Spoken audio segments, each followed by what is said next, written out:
Now, this is a difficult topic because we need to have the understanding that we are simultaneously justified yet sinners. Meaning that we stand before God made right on the basis of faith in Christ alone, but we still are in the flesh and as such still have that propensity. The danger that we face is one of achievement or arrival, or maybe you prefer a better term, pride.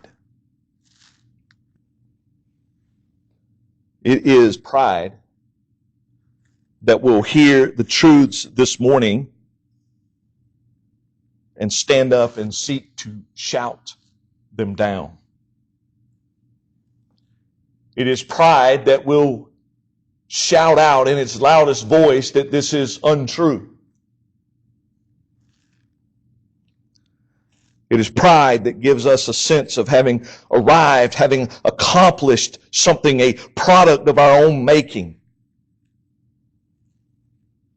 And it is a product of our own making because we have so diluted the truth of Scripture and the truth of the gospel that we have become satisfied and comfortable. And as our comfort increases, our self-reliance increases, our self-worth increases, and we begin to feel and think and believe as if we no longer have need of anything.